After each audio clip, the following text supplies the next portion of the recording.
Hello students, welcome back to my YouTube channel. Students, today in this video, we will continue our chapter 4 of First Flight, and today we will start its third and last part. So without taking much of your time, let's get started. Students, इस part में Anne Frank जो हैं वो अपनी next diary लिखती हैं और वो लिखती हैं सैटरडे 20 जून 1942 को। Dearest Kitty, our entire class is quaking in its boots. Quaking in its boots, it is an idiom and its meaning is to be very frightened, बहुत ज़्यादा डरे हुए होना। हमारी पूरी क्लास जो थी उनकी टांगें काँप रही थी, वो बहुत ज़्यादा डरे हुए थे। The reason of course, undoubtedly कारण यह है, is the forthcoming meeting in which the teachers decide who will move up to the next form and who will be kept back. और कारण जो है वो आने वाली मीटिंग है जिसमें कि टीचर्स ये डिसाइड करेंगे कि कौन से स्टूडेंट्स हैं जो अगली क्लास में प्रमोट होंगे और कौन से स्टूडेंट्स हैं जो इसी क्लास में रहेंगे। Half the class is making bets, आधी क्लास शर्तें लगा रही है। GN and I laugh ourselves silly, GN और मैं मजाक उड़ाते हुए हंसते हैं। At the two boys behind us, उन दो लड़कों का जो हमारे पीछे थे। सीएन एंड जैक्स, ये उनके नेम्स थे। Who have staked their entire holiday savings on their bet, जिन्होंने की अपनी छुट्टियों की सारी सेविंग्स, जो पैसे उन्होंने जोड़े थे वो दाव पर लगा दिए थे उस शर्त के लिए। From morning to night it is you are going to pass, no I am not, सुबह से लेकर रात तक यही चलता रहा कि तुम पास होने वाले हो। No I am not, नहीं मैं नहीं। Yes you are, no I am not. Even G's pleading glances and my angry outbursts can't calm them down. यहाँ तक कि G's की प्लीडिंग ग्लांसेस, मतलब प्लीडिंग मीन्स रिक्वेस्ट करती हुई, प्रार्थना करती हुई नजरें, और मेरा एंग्री आउटबर्स्ट, अ वॉयलेंट एक्सप्रेशन, कि मेरा उन्हें गुस्से से देखना भी उनको चुप नहीं करवा पाया। इफ़ यू आस्क मी, अगर तुम मुझसे पूछते हो, there are so many dummies that about a quarter of the class should be kept back, कि अगर तुम मेरी राय लेते हो या मुझसे पूछो तो डमीज मीन्स स्टूपिड स्टूडेंट्स, कि हमारी क्लास में इतने स्टूपिड स्टूडेंट्स हैं कि 25%, quarter of the class means 25% total students का 25% जो है वो इसी क्लास में ही रहना चाहिए। But teachers are the most unpredictable creatures on earth. But वो गर्ल्स कहती हैं आपस में कि टीचर्स जो हैं इस धरती पर अनप्रेडिक्टेबल क्रिएचर्स हैं, मतलब कोई नहीं बता सकता कि वो क्या डिसीजन ले। I am not so worried about my girlfriends and my self. Girlfriends means and Frank, जो कि दोस्त हैं, लड़कियां दोस्त हैं, उनके बारे में कहती हैं कि मैं अपनी गर्लफ्रेंड्स और अपने बारे में बिल्कुल भी चिंतित नहीं हूँ। वी विल मेक इट, हम पास हो जाएंगे। The only subject I am not sure about is maths, एक सब्जेक्ट जिसके बारे में मैं श्योर नहीं हूँ, मैं कंफर्म नहीं हूँ, वो है maths. Anyway all we can do is wait, चाहे कुछ भी हो हम सिर्फ और सिर्फ वेट कर सकते हैं। अनटिल देन, तब तक we keep telling each other not to lose heart, हम एक दूसरे को यही कहते रहे कि हिम्मत मत हारो। I get along pretty well with all my teachers. Get along pretty well means मेरे टीचर्स के साथ बहुत अच्छी बनती थी। There are 9 of them, total 9 teachers थे, 7 मैन एंड 2 वीमेन, 2 और लेडी टीचर थी और 7 मेल टीचर्स थे। Mister Keesing, the old foggy who teaches maths, old foggy means पुराने विचारों वाले जो थे, वो मुझे मैथ्स पढ़ाते हैं। Was annoyed with me for ages, वो मुझसे, ages means a long time, कि वो मुझसे काफ़ी लंबे समय से नाराज़ थे। Because I talked too much, क्योंकि मैं बहुत ज़्यादा बातें करती थी। आफ्टर सेवरल वार्निंग्स, कई बार वार्निंग्स, धमकियाँ देने के बाद, he assigned me extra homework, उन्होंने मुझे एक्स्ट्रा होमवर्क दिया। An essay on the subject a chatterbox, उन्होंने मुझे एक ऐसे दिया एक टॉपिक पर, और वो टॉपिक था a chatterbox. Chatterbox means जिसको बातें करना बहुत अच्छा लगता है, जो टॉकेटिव हो। A chatterbox, what can you write about that. उसके टीचर जो हैं मिस्टर के सिंह, वो उससे पूछते हैं कि इसके बारे में तुम क्या लिख सकते हो। I would worry about that letter, मैं उसके बारे में बाद में सोचूंगी। आई डिसाइडेड, ऐसा मैंने सोचा। आई jotted down the title in my notebook. Jotted down means note down. मैंने उस टाइटल को जो मेरे मैथ्स टीचर ने मुझे दिया था उसे अपनी नोटबुक में लिख लिया. Tucked it in my bag and tried to keep quiet. Tucked it मतलब जो वो नोटबुक थी उसे अपने बैग में रखा और मैंने कोशिश की चुप रहने की. दैट इवनिंग, उस शाम, after I had finished the rest of my homework, जब मैंने अपना बाकी का सारा काम कर लिया, the note about the essay caught my eye, मेरी नज़र मेरे ऐसे के नोट पर पड़ी.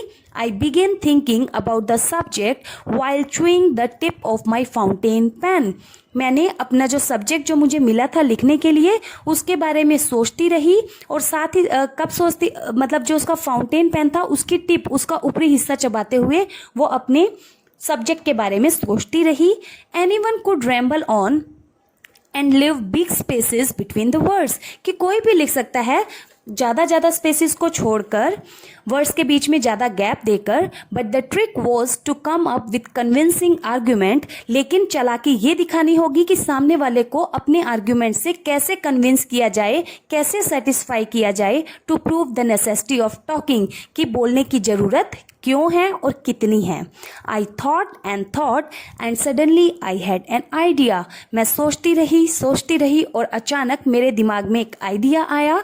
आई wrote the 3 pages mister Keesing had assigned me, जो सब्जेक्ट मुझे मेरे मैथ्स टीचर मिस्टर किसिंग ने दिया था, मैंने उसके 3 पेजेस लिखे एंड वॉज सेटिस्फाइड. और मेरे मैथ्स टीचर मेरे उस नोट से, मेरे ऐसे से बहुत खुश थे. I argued that talking is a student's trait. मैंने उनसे आर्ग्यू किया कि बातें करना तो एक बच्चे की, एक विद्यार्थी की क्वालिटी होती है. And that I would do my best to keep it under control, लेकिन मैं अपनी पूरी कोशिश करूंगी कि अपनी बातें कंट्रोल में करूं.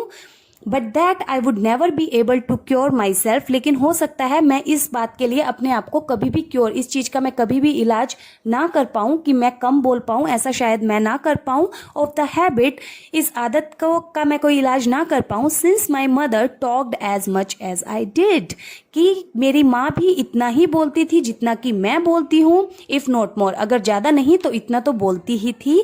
And that's there is not much you can do about inherited traits. और inherited traits means जो तुम्हें तुम्हारे माँ बाप से जो क्वालिटीज़ मिलती हैं उनके बारे में तुम ज़्यादा कुछ नहीं कर सकते हो. Mr Keesing had a good laugh at my arguments. Mr Keesing मेरे आर्ग्यूमेंट्स पर जोर से हंसे. But when I proceeded to talk my way through the next lesson, लेकिन जब मैं नेक्स्ट लेसन, अगले लेसन में भी अब उसी तरीके से बातें करती रही. ही असाइंड मी अ सेकेंड ऐसे, तो उन्होंने मुझे एक दूसरा ऐसे दे दिया. This time it was supposed to be on an incorrigible chatterbox. Incorrigible means not able to be change, जिसे सुधारा ना जा सके, एक ऐसा बातूनी पर्सन जिसे सुधारा ना जा सके. इस टॉपिक पर ऐसे लिखने के लिए दिया. आई हैंडेड इट इन, मैंने उसे भी लिख कर दिया. And Mr Keesing had nothing to complain about for 2 whole lesson, और मिस्टर किसिंग को पूरे 2 लेसन्स के दौरान कोई भी कंप्लेन का मौका नहीं दिया. However during the 3rd lesson he had finally had enough, कि उनकी हद, उनकी जो सब्र करना होता है, उनकी जो बर्दाश्त करने की हद थी वो पूरी हो चुकी थी. And Frank as punishment for talking in class, and Frank को पनिशमेंट, क्लास में बात करने के लिए पनिशमेंट के तौर पर राइट एन ऐसे, उनको एक ऐसे दिया गया लिखने के लिए. एंड टाइटल, जिसका टाइटल था quack quack quack said mistress chatterbox. Quack quack quack mister chatterbox ने कहा, इस टॉपिक पर तुम्हें ऐसे लिखना है. द क्लास रोल्ड, पूरी क्लास जो थी, स्टूडेंट्स जितने भी थे वो सब जोर जोर से हंसने लगे. I had to laugh too, मुझे भी हंसना पड़ा. Though I had nearly exhausted my ingenuity on the topic of chatterboxes, ingenuity means the quality of being clever, कि मेरी जो निपुणता थी, जितनी मैं स्किल्ड थी इस चैटर बॉक्स के टॉपिक पर लिखने की, वो पूरी हो चुकी थी. It was time to come up with something else, कुछ अलग करना था, समथिंग ओरिजिनल, कुछ नया करना था. My friend Saini, who was good at poetry, मेरी दोस्त सैनी जो कि पोइट्री में बहुत अच्छी थी, offered to help me, उसने मुझे कहा कि वो मेरी हेल्प करेगी. Write the essay from the beginning to end, उसने पूरा ऐसे बिगनिंग से लेकर एंड तक लिखा in verse. Verse means in a rhyming way. And I jumped for joy, और मैं खुशी से उछल पड़ी. Mr. Kissing was trying to play a joke on me.